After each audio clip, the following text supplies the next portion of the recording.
कर्मातीत अवस्था वीडियो 2। अब ब्राह्मण आत्माओं की बाल अवस्था का समय समाप्त हो चुका।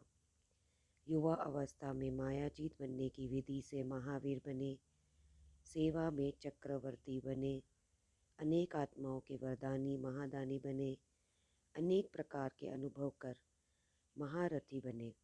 अब कर्मातिक वानप्रस्थ स्थिति में जाने का समय पहुंच गया है। कर्मातिक वानप्रस्थ स्थिति द्वारा ही विश्व की सर्व आत्माओं को आधा कल्प के लिए कर्म बंधनों से मुक्त कराए मुक्ति में भेजेंगे। मुक्त आत्माएं ही सेकंड में मुक्ति का वर्षा बाप से दिला सकती है। मेजॉरिटी आत्माएं मुक्ति की भीख मांगने के लिए आप कर्मातीत वानप्रस्थ महादानी वरदानी बच्चों के पास आएंगी। जैसे अभी आपके जड़ चित्रों के आगे कोई मंदिरों में जाकर प्रार्थना कर सुख शांति मांगते हैं, कोई तीर्थ स्थानों पर जाकर मांगते हैं, कोई घर बैठे मांगते हैं, जिसकी जहाँ तक शक्ति होती वहाँ तक पहुँचते हैं, लेकिन यथाशक्ति यथाफल की प्राप्ति करते हैं। कोई दूर बैठे भी दिल से करते हैं और कोई मूर्ति के सामने तीर्थ स्थानों व मंदिरों में जाकर भी दिखावे मात्र करते हैं, स्वार्थवश करते हैं। अब सब हिसाब अनुसार जैसा कर्म जैसी भावना वैसे फल मिलता। ऐसा अब समय प्रमाण आप चैतन्य महादानी वरदानी मूर्तियों के आगे प्रार्थना करेंगे। कोई सेवा स्थान रूपी मंदिरों में पहुँचेंगे, कोई महान तीर्थ मधुबन तक पहुँचेंगे, कोई घर बैठे साक्षात्कार करते दिव्य बुद्धि द्वारा प्रत्यक्ष का अनुभव करेंगे। सन्मुख न आते भी स्नेह और दृढ़ संकल्प से प्रार्थना करेंगे। मनसा में आप चैतन्य फरिश्तों का आह्वान कर मुक्ति से वर्षा की अंजलि मांगेंगे। थोड़े समय में सर्व आत्माओं को वर्षा दिलाने का कार्य तीव्र गति से करना है। जैसे विनाश के साधन रिफाइन होने के कारण तीव्र गति से समाप्ति के निमित्त बनेंगे, ऐसे आप वरदानी महादानी आत्माएं अपने कर्मातीत फरिश्ते स्वरूप के संपूर्ण शक्तिशाली स्वरूप द्वारा सर्व की प्रार्थनाओं का रेस्पॉन्ड मुक्ति का वर्षा दिलाएंगे। तीव्र गति से इस कार्य के लिए मास्टर सर्वशक्तिवान शक्तियों के भंडार ज्ञान के भंडार याद स्वरूप तैयार हो। विनाश की मिशनरी और वरदान की मिशनरी दोनों तीव्र गति के साथ चलेगी। आप सबका लक्ष्य क्या है? कर्मातीत बनना है या थोड़ा थोड़ा कर्म बंधन रहा तो कोई हर्जा नहीं? रहना चाहिए या नहीं रहना चाहिए? कर्मातीत बनना है, पाप से प्यार की निशानी है कर्मातीत बनना। कर्मातीत अवस्था का अर्थ और परिभाषा। कर्मातीत की परिभाषा बहुत है। जैसे कर्मों की गति गहन है, कर्मातीत स्थिति की परिभाषा भी बड़ी गहन है और कर्मातीत बनना ज़रूरी है। बिना कर्मातीत बनने के साथ नहीं चलेंगे। साथ कौन जाएंगे? जो समान होंगे। ब्रह्म बाप को देखो, कर्मातीत स्थिति को कैसे प्राप्त किया। कर्मातीत बनने का, फॉलो करने का अर्थात साथ चलने योग्य बनना। अतीत अथवा न्यारेपन का अनुभव ही कर्मातीत अवस्था है।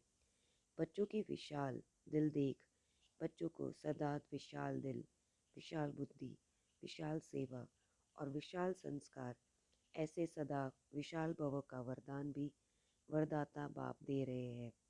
विशाल दिल अर्थात देह के स्मृति स्वरूप, हर बात में बेहद अर्थात विशाल।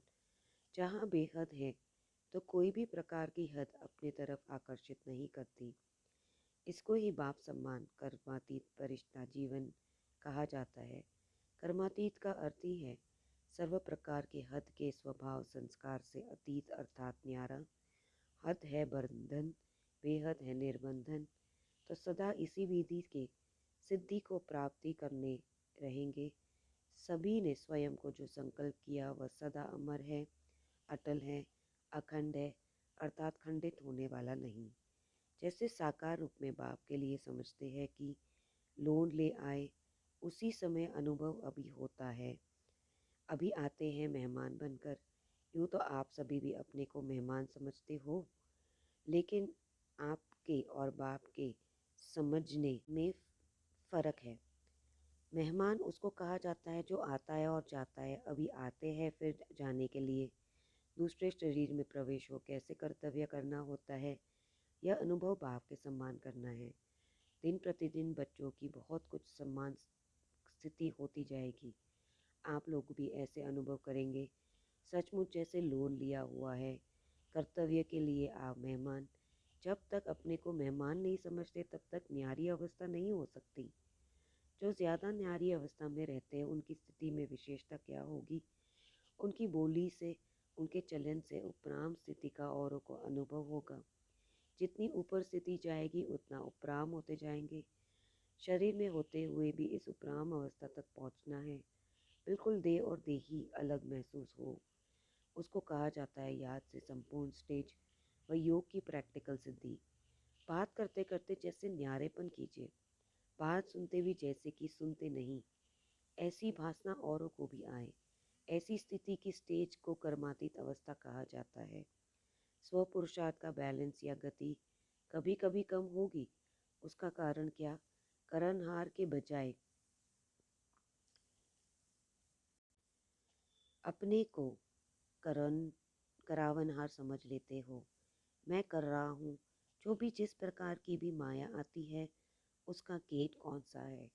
माया का सबसे अच्छा सहज गेट जानते तो हो ही मैं। तो यह गेट अभी पूरा बंद नहीं किया। ऐसा बंद करो जो माया सहज ही खोल लेती है और आ जाती है। अगर करनहार हूँ तो कराने वाला अवश्य याद आएगा। कर रही हूँ, कर रहा हूँ, लेकिन कराने वाले बाप है। बिना करावनहार के करनहार बन नहीं सकते। डबल रूप से करावनहार की स्मृति चाहिए। एक तो बाप करावनहार है और दूसरा मैं आत्मा भी इन कर्मेंद्रियों द्वारा कर्म कराने वाली हूँ। इससे क्या होगा कि कर्म करते भी कर्म के अच्छे या बुरे प्रभाव में नहीं आएंगे। इसको कहते हैं कर्मातीत अवस्था। कर्मातीत अर्थात अभी अभी शरीरधारी, अभी अभी शरीर से परे।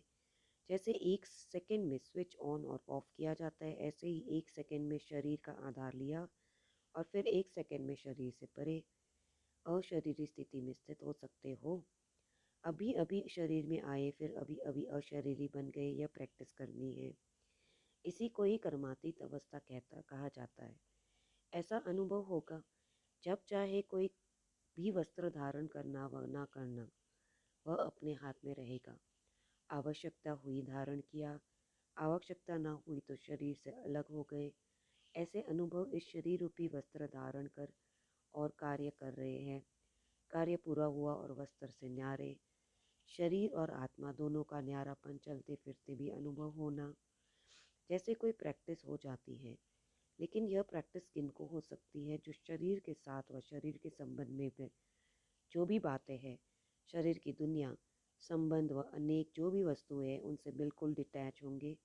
ज़रा भी लगाव नहीं होगा, तब न्यारा हो सकेंगे। अगर सूक्ष्म संकल्प में भी हल्कापन नहीं, डिटैच नहीं, तो न्यारेपन का अनुभव नहीं कर सकेंगे। जैसे बाप के लिए कहा हुआ है कि वह जो है जैसा है वैसे ही उनको जानने वाला सर्व प्राप्तियाँ कर सकता है, वैसे ही स्वयं को जानने के लिए जो भी हूँ जैसा हूँ, लेकिन जान कर और मानकर सारा दिन चलते फिरते हो। क्योंकि जैसे बाप को सर्व स्वरूपों से व सर्व संबंधों से जानना आवश्यक है, ऐसे ही बाप द्वारा स्वयं को भी ऐसा जानना आवश्यक है। जानना अर्थात मानना। मैं जो हूँ जैसा हूँ ऐसे मानकर चलेंगे तो क्या स्थिति होगी? देह में विदेही, व्यक्त में अव्यक्त, चलते फिरते फरिश्ते, कर्म करते कर्मातीत। क्योंकि जब स्वयं को अच्छी तरह से जान और मान लेते हैं तो जो स्वयं को जानता है उस द्वारा कोई भी संयम अर्थात नियम नीचे ऊपर नहीं हो सकता। संयम को जानना अर्थात संयम में चलना। इच्छा मात्रम अविद्या की स्थिति ही कर्मातीत अवस्था है। जो इच्छा मात्रम अविद्या की स्थिति में स्थित होगा वही किसी की भी इच्छाओं की पूर्ति कर सकता है। अगर स्वयं में भी कोई इच्छा रही होगी तो वह दूसरे की इच्छाओं को पूर्ण नहीं कर सकता। इच्छा मात्रम अविद्या की स्थिति तब रह सकती है जब स्वयं युक्त संपन्न, नॉलेजफुल और सदा सक्सेसफुल अर्थात सफलता मूर्त होंगे। जो स्वयं सफलता मूर्त नहीं होगा वह अनेक आत्माओं के संकल्प को भी सफल नहीं कर सकता। इसलिए जो संपन्न नहीं तो उसकी इच्छाएं जरूर होगी, क्योंकि संपन्न होने के बाद ही इच्छा मात्रम अविद्या की स्टेज आती है। तब कोई अप्राप्त वस्तु नहीं रह सकती। तो ऐसी स्टेज को भी कर्मातीत की स्टेज कहा जाता है। जैसे देवताओं के लिए गायन है इच्छा मात्रम अविद्या, यह है फरिश्ता जीवन की विशेषता। देवताई जीवन में तो इच्छा की बात ही नहीं। ब्राह्मण जीवन सो फरिश्ता जीवन बन जाती है, अर्थात कर्मातीत स्थिति को प्राप्त हो जाते हैं। किसी भी शुद्ध कर्म या वर्त कर्म या विकर्म व पिछला कर्म किसी भी कर्म के बंधन में बंध कर करना, इसको कर्मातीत अवस्था नहीं कहेंगे। एक है कर्म का संबंध, एक है कर्म का बंधन। जो जैसा गायन है हत की इच्छा से अविद्या, ऐसे फरिश्ता जीवन का व ब्राह्मण जीवन अर्थात मुश्किल शब्द का अविद्या, बोध से अविद्या, मालूम ही नहीं कि वह क्या होता है। तो वरदानी आत्मा अर्थात मुश्किल जीवन से अविद्या का अनुभव करने वाली, इसको कहा जाता है वरदानी आत्मा अर्थात कर्मातीत अवस्था। तो बाप सम्मान बनना अर्थात सदा वरदाता से प्राप्त हुए वरदानों से पलना, सदा निश्चिंत निश्चय विजयी अनुभव करना। कोई कर्म भोग व कर्म अपनी तरफ आकर्षित नहीं करेगा, इसी को कर्मातीत स्टेज कहा जाता है। जो कहावत है ना, पहाड़ भी राई बन जाती, ऐसे कोई भी कार्य माइट रूप बनने से हल्का हो जाएगा। बुद्धि लगाने की भी आवश्यकता नहीं रहेगी। हल्के काम में बुद्धि नहीं लगानी पड़ती। तो इसी लाइट स्वरूप की स्थिति में जो मास्टर जानन जानहार व मास्टर त्रिकालदर्शी के लक्षण हैं वह आ जाते हैं। क्या करे या ना करे यह भी सोचना नहीं पड़ेगा। बुद्धि में वही संकल्प होगा जो यथार्थ करना है। उसी अवस्था के बीच कोई भी कर्म भोग की वासना नहीं रहेगी। जैसे इंजेक्शन के नशे में बोलते हैं ना, हिलते हैं, सभी कुछ करते भी स्मृति नहीं रहती। कर रहे हैं ये स्मृति नहीं रहती, स्वतः ही होता रहता है। वैसे कर्म भोग व कर्म किसी भी प्रकार का चलता रहेगा, लेकिन स्मृति नहीं रहेगी, वह अपनी तरफ आकर्षित नहीं करेगा। ऐसी स्टेज को कर्मातीत स्टेज कहा जाता है। चाहे पिछले कर्मों के हिसाब किताब के फलस्वरूप तन का रोग हो, मन के संस्कार अन्य आत्माओं के संस्कार से टक्कर भी खाते हो, लेकिन कर्मातीत कर्म भोग के वश ना होकर मालिक मन चुक कराएंगे। अच्छा।